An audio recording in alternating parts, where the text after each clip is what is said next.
শখ করে একমাত্র ছেলেকে বিয়ে দিয়ে আনলাম। বিয়ের 10 দিন যেতে না যেতেই দেখি আমার ছেলে আর আগের মতো নেই। আমার বয়স 60 চলছে। আমি সরকারি চাকরিজীবী ছিলাম। যে ছেলে অফিস থেকে এসে সবার আগে আমাকে খুঁজত, ওই ছেলে এখন মায়ের খোঁজ না নিয়ে সবার আগে বউকে খোঁজে। সারাক্ষণ বউয়ের সাথে সময় কাটায়, বউকে মুখে তুলে খাইয়ে দেয়, কিন্তু মা খেলো কি না তা খোঁজ নেয় না। বিয়ের আগে রেস্টুরেন্টে খেতে গেলে আগে মা এবং বোনকে নিয়ে যেত, বলতো মা বন্ধুদের নিয়ে যেতে ভালো লাগে না, তোমরা চলো।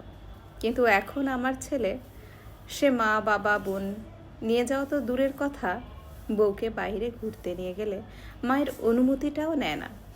বউকে নিয়ে বিয়ের 1 মাস পর হানিমুনে গেল, কিন্তু আমার অনুমতি নেয়নি। সারাদিন বউ বউ করতেই ব্যস্ত। ছেলেকে তো আমি পেটে ধরেছি, ছেলের ভালো মন্দ আমি নিশ্চয়ই বউয়ের থেকে ভালো বুঝি। কিন্তু না, সব কিছু এখন বউ ভালো বোঝে। বউ পেয়ে এখন মাকে অপমান করে। আমার ছেলে কখনো বেগুন খেত না, বেগুন রান্না করলে খাবারই খেত না। এখন বউ বেগুন পছন্দ করে বলে ছেলে আমার বেগুন খায়।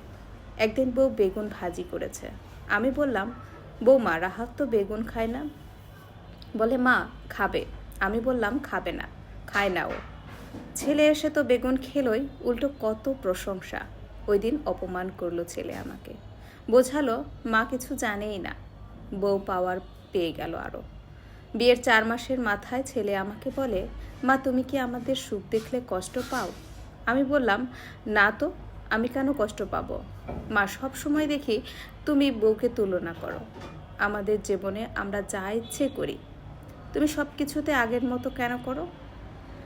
আমি কি ছোট মানুষ?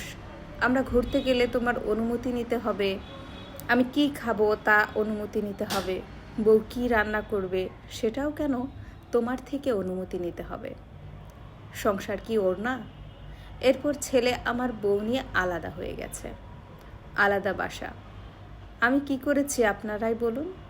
আমি তো মা, আমি কি ছেলের ক্ষতি চাই? ছেলের বউরা বিয়ে করে সেই মায়ের থেকে ছেলেকে আলাদা করে।